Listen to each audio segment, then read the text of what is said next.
Do your job. Kasi itong mga kababayan natin, they need the government's help. Kayo ang gobyerno dyan. Oh, you represent the Republic of the Philippines. Kailangan ng mga OFW natin, 2 million sila dyan, needs the government help. They need the help of the government. Kailangan yung tumulong. 24/7, sabi ng Pangulo, dapat kayo bukas. Hindi yung, kung hindi pa tatawag dito, kung hindi pa tatawag mga senador, tsaka pala kayo bubuksan ninyo mga telepono ninyo. Para saan pa? Kailangan po kayo ngayon, ipakita nyo ho yung inyong trabaho. Kung natatakot kayo, pag ganhupa ito, lumayas kayo dyan, mag-resign kayo lahat.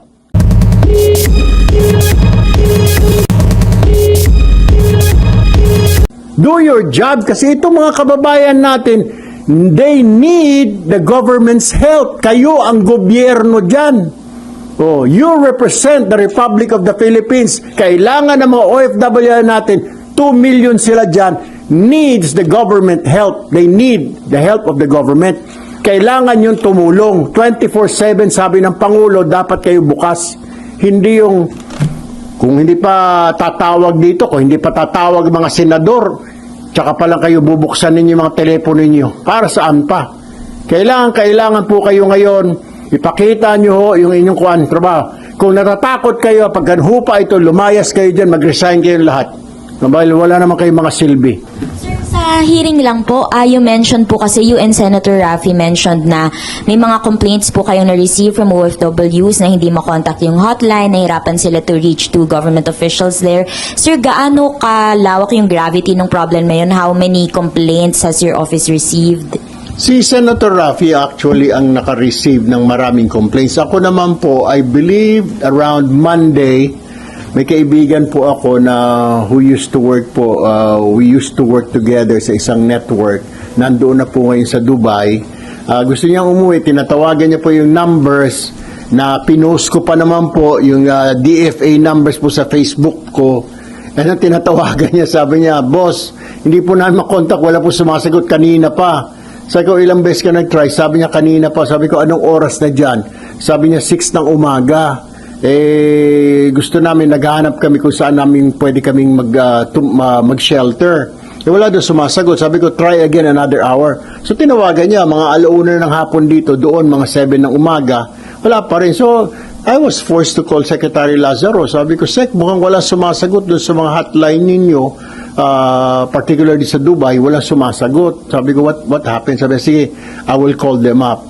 Ayun, siguro after an hour, tumawag yung friend ko, okay na, Sen, salamat, may sumagot na po. See?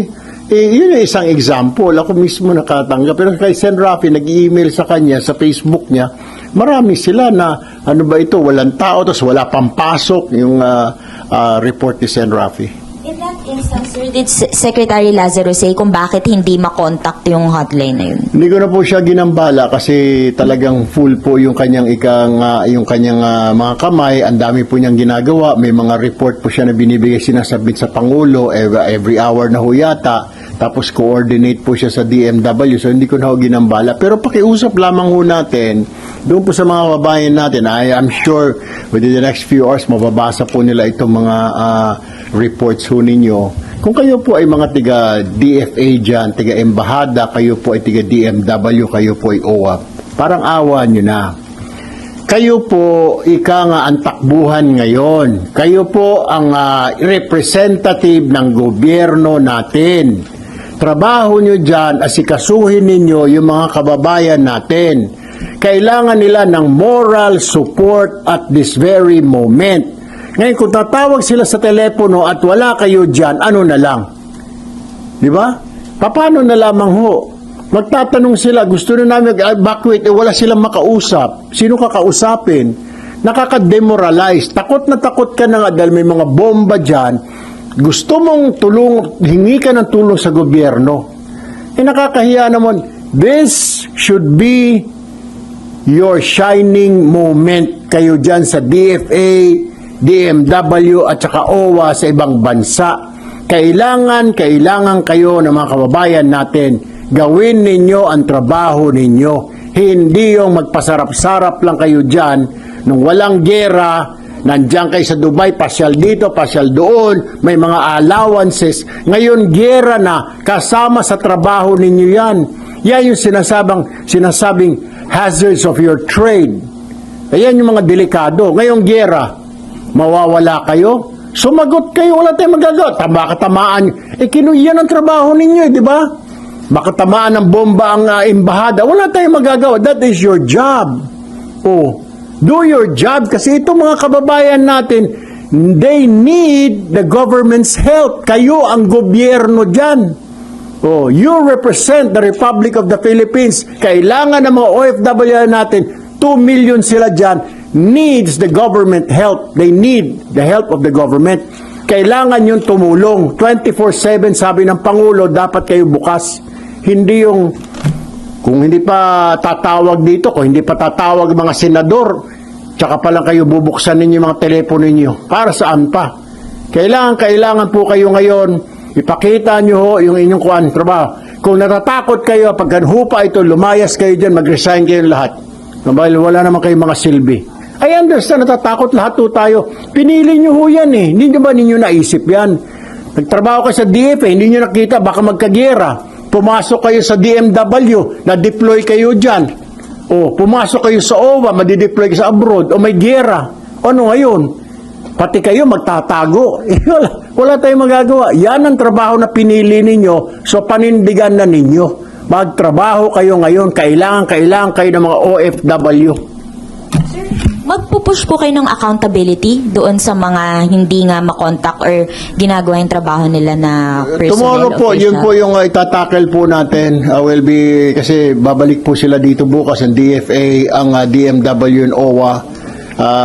Kailangan ho. Kasi ito po yung nakikita natin, yung mga OFW, karamihan po yung tumawag kay Sen. Rafi, mga DH po, domestic helpers, natataranta. Yung isa, kwento niya, doon po siya pinaglalabas sa bubong. Kitang-kita niyo yung mga eroplano ho doon.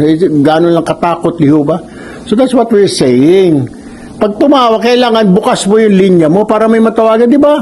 Kahit sino naman sa atin, emergency hotline, parang walang siniwan niya, may sunog, tawag ka sa bumbero, walang sumasagot, magpapanik ka. Pero kung may sumagot ka, o may sunog ko dito, o may sumagot sa embahada natin, saan po ako pwede pumunta, sir? Pwede niyo ba ako sunduin? Natatakot na po ako. Pag may narinig sila sa kabilang linya, ika nga, nare-relieve sila yung takot. Ay, may gobyerno. Kaya ipakita nyo dyan, kayo ngayon na-assign sa abroad na yan, wag yung, akala nyo pasyal-pasyal, ay gera ngayon. Wag lang yung puro pasyal at allowances, etc. inatupag ninyo.